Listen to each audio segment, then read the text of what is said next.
तो इस बात को समझना थोड़ा आवश्यक होता है कि तंत्र है क्या।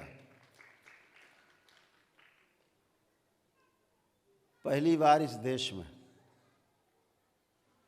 ये प्रयोग हो रहा है कि गृहस्थ लोग तंत्र की दीक्षा लेकर के और इसको सफलतापूर्वक कर पा रहे हैं बगैर किसी नुकसान के, न स्वयं को नुकसान न दूसरे को नुकसान। क्योंकि तंत्र एक व्यवस्था है जिसके लिए घर बार छोड़ना पड़ता था, वो समय दूसरा था। और घर बार छोड़ के जाते कहाँ थे? परिवार छोड़ा, एक घर छोड़ा तो कहीं जंगल ने बना लिया या किसी आश्रम में शामिल हो गए, वो भी घर हो गया। तो घर कहाँ छूटा? एक परिवार अपना छोड़ा, सैकड़ों परिवार आश्रम में होते थे, तो परिवार कहाँ छूटा? धन से दूरी बनाई, श्रम से दूरी बनाई, आश्रम में रह के वही करना पड़ता है। आश्रम में भी यही होता है।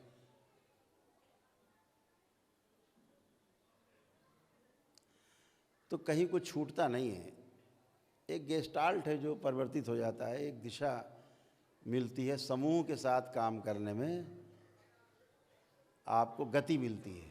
जैसे भी आपसे अकेले कहा जाए कि यहाँ से काशी विश्वनाथ जाना है तो आपके लिए समस्या हो सकती है थोड़ी, लेकिन अगर अभी हम सब लोग उठ के चल दें काशी के लिए तो किसी को समस्या नहीं है। तो फिर किसी को समस्या नहीं है, कट जाता है कि आदमी साथ में चल देता है। अब यहाँ साधना हो करेंगे, आप ध्यान करेंगे तो जिसमें ऊर्जा कम होगी बगल वाले की ऊर्जा ज़्यादा है, सबकी बराबर बराबर हो जाएगी और ध्यान आराम से कर पाते हैं।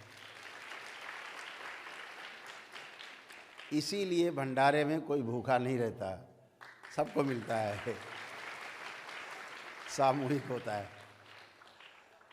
तो समूह में साधना करना, इसीलिए स्कूल कॉलेज गुरुकुल बने कि समूह में बैठ कर के विद्या अध्ययन करने से, समूह में बैठ कर के भोजन करने से, समूह में बैठ कर के अपने ध्यान साधना आदि पूजन पाठ करने के लिए उसका एक परिणाम ही अलग है, अलग परिणाम है। उत्साह बनता है उसमें। पहली बात तो उत्साह अपने में बनता है, और दूसरा ये कि एक दूसरे से सीखने को मिलता है, समझने को मिलता है।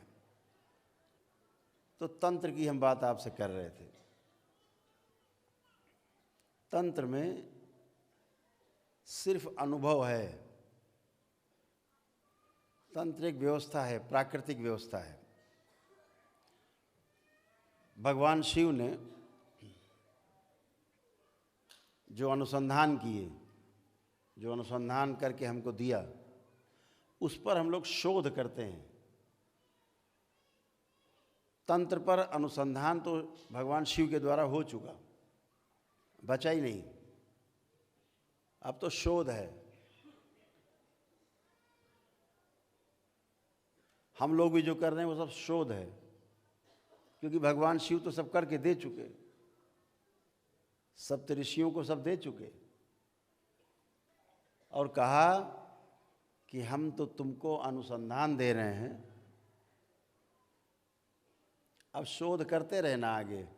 जिसको जो विधि समझ में आए वो विधि लगाना। हमने तो बता दिया कि यहाँ से और काशी विश्वनाथ तक की यात्रा करोगे तो जो फल मिलेगा तुमको, तुम्हारे परिवार को सुखदायी होगा, फलदायी होगा।